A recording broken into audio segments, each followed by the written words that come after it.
Hello friends, study with mind के current affair session में आपका स्वागत है। ये current affair SSC, banking, railway, state PCS, CDS, CAPF, NDA और अदर कॉम्पिटिटिव एग्जाम आदि में सहायक होंगे। आज की डेट है 29 जून 2021। तो चलिए आज का करंट अफेयर शुरू करते हैं।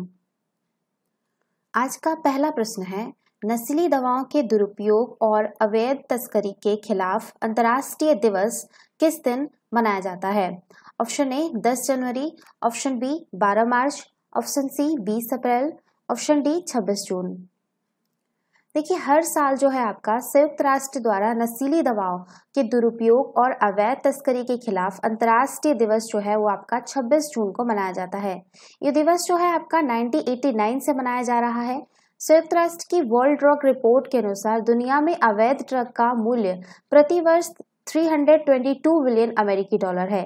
नशीली दवाओं के दुरुपयोग और अवैध तस्करी के खिलाफ अंतर्राष्ट्रीय दिवस के रूप में एक ड्रग्स मुक्त दुनिया को प्राप्त करने के लिए कार्रवाई और सहयोग को मजबूत करने के लिए मनाया जाता है। तो इसका जो सही आंसर होगा वो होगा आपका ऑप्शन डी 26 जून। चलिए नेक्स्ट क्वेश्चन पे चलते हैं। निम्न में से किस देश ने टीवी व ऑनलाइन प्लेटफॉर्म पर दिन के समय में जंक फूड के विज्ञापन पर रोक लगा दी है? Option A Nepal, option B Britain, option C चीन, ऑप्शन डी रूस। देखिए, ब्रिटेन के बोरिस जॉनसन सरकार ने बच्चों की सेहत को ध्यान में रखते हुए बड़ा फैसला लिया है। इस फैसले के अनुसार सुबह 5:30 बजे से रात 9 बजे तक टीवी आदि पर जंक फूड के विज्ञापन प्रसारित करने पर रोक होगी। जंक फूड विज्ञापनों से जुड़े ये नियम अगले साल से लागू होंगे। बच्चों को हानिकारक भोजन से कम सामना हो, इस नियम का यही मकसद है। यह फैसला बच्चों में मोटापे का मुकाबला करने में व्यापक अभियान का हिस्सा है। तो इसका जो सही आंसर होगा वो होगा ऑप्शन बी ब्रिटेन। चलिए नेक्स्ट क्वेश्चन पे चलते हैं।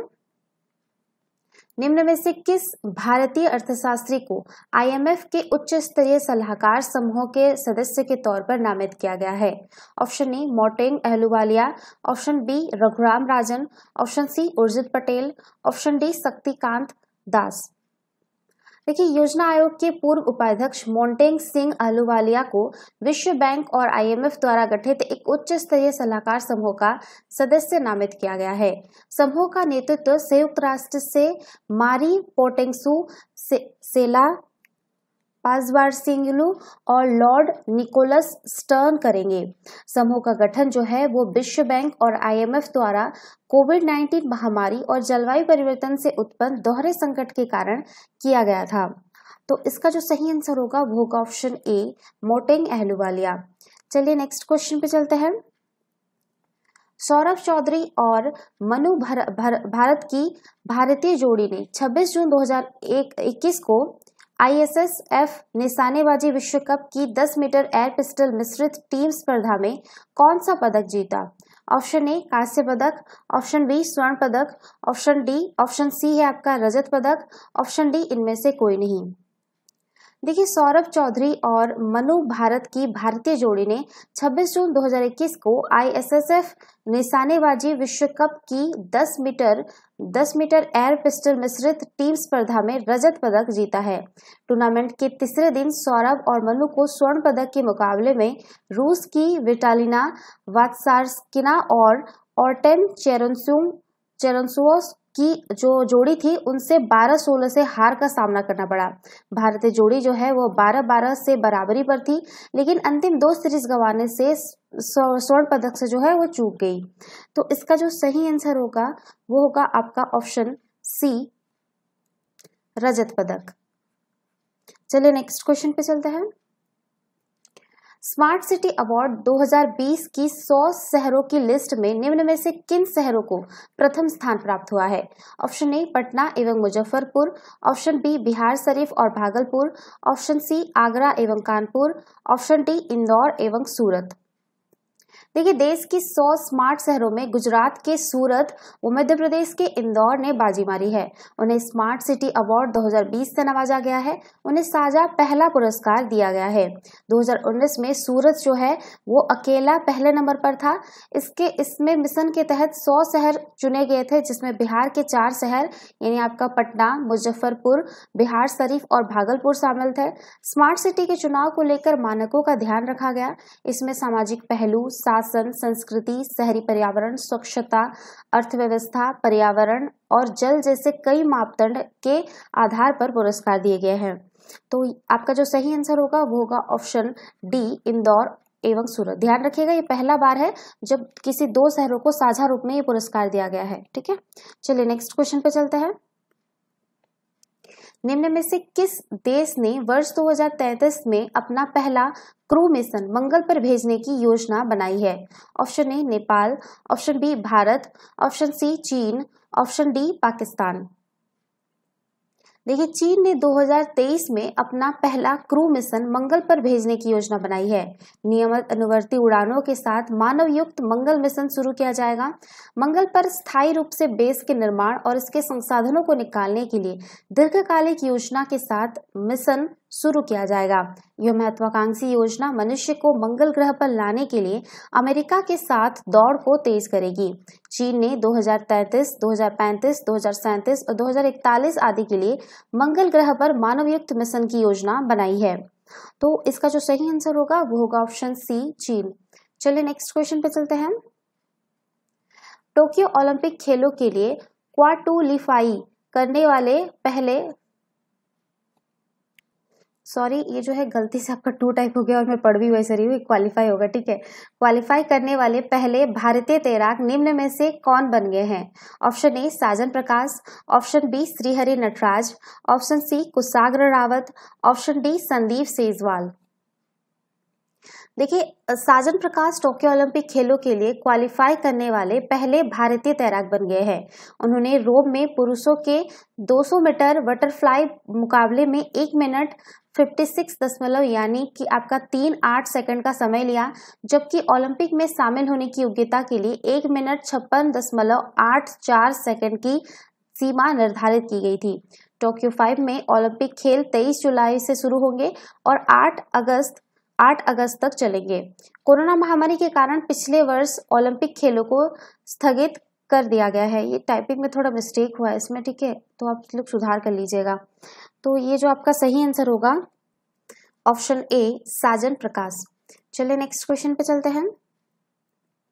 तीरंदाज दीपिका कुमारी ने विश्व चैंपियनशिप की व्यक्तिगत महिला प्रतिस्पर्धा के फाइनल में रूस की एलिना ओसिपोवा को 6-0 से पराजित कर कौन सा पदक जीता है? ऑप्शन ए रजत पदक, ऑप्शन बी स्वर्ण पदक, ऑप्शन सी कांस्य पदक, ऑप्शन डी इनमें से कोई नहीं। देखिए, तीरंदाज दीपिका कुमारी ने विश्व चैंपियनशिप की व्यक्तिगत महिला प्रतिस्पर्धा के फाइनल में रूस की एलिना ओसिपोवा को 6-0 से पराजित कर स्वर्ण पदक जीता है। दीपिका कुमारी ने विश्व तीरंदाजी चैंपियनशिप में 3 स्वर्ण पदक जीते हैं। पेरिस में विश्व तीरंदाजी चैंपियनशिप के मिक्स्ड में अतानु दास और दीपिका कुमारी ने स्वर्ण पदक जीता है। इन दोनों भारतीय तीरंदाजों ने फाइनल में नीदरलैंड की टीम को 5-3 से पराजित किया है। तो इसका जो सही आंसर होगा वो होगा ऑप्शन बी स्वर्ण पदक। चलिए नेक्स्ट क्वेश्चन पे चलते हैं। कौन से राज्य के मंत्रिमंडल ने स्टूडेंट क्रेडिट कार्ड योजना को मंजूरी दे दी है?